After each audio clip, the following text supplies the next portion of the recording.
वाह तेरा भाई बुद्धि जियो गोप जी।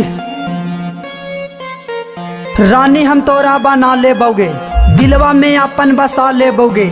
आय हाय शर्मा गे निका, फोन काट देनी मम्मी आ गे लौका। गे मैं आ गे लौका, तू मार खा गे निका।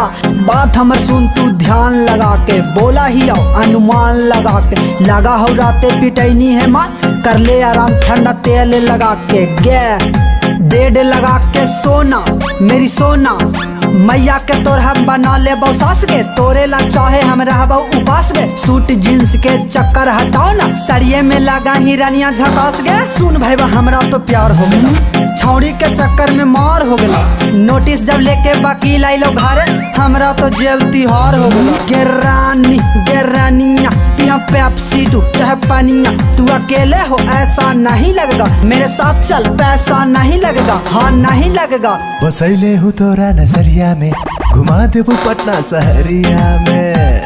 सहरिया सहरिया सहरिया सहरिया सहरिया सहरिया सहरिया। ककोलत के झरना में नहा देबोगे, निसरगंज के पेड़ा खिया देबोगे। लगता दशहरा के भीड़ बड़ी भारी, चलिया इस्लामपुर घुमा देबोगे। परियन के रानी चाहे ही तू जापानी, काजल कोमल रखी चाहे नाम हो शिवानी। महला तारीख के छोड़ ना तू चक्कर, दिलवे में रखबो बना के गे रानी। तोरे से खाली हम प्यार करबो, तोरे ला जीना तोरे ला मारबो। छोड़ दे मी साथ हम चल के तू आगे, तैयो ना दूसर बियाह करबो। तोरा जानू हम बनेबू, तोरा रानी हम बनेबू। जल्दी अच्छा लग तू जादे बिरयानी भी खिलेबू, लेके जेबू साथे झारखंड ठंडा बियर भी पिलाइबा। झारखंड से ही झकास आई का, बवाल लगही बंगाल के ही का।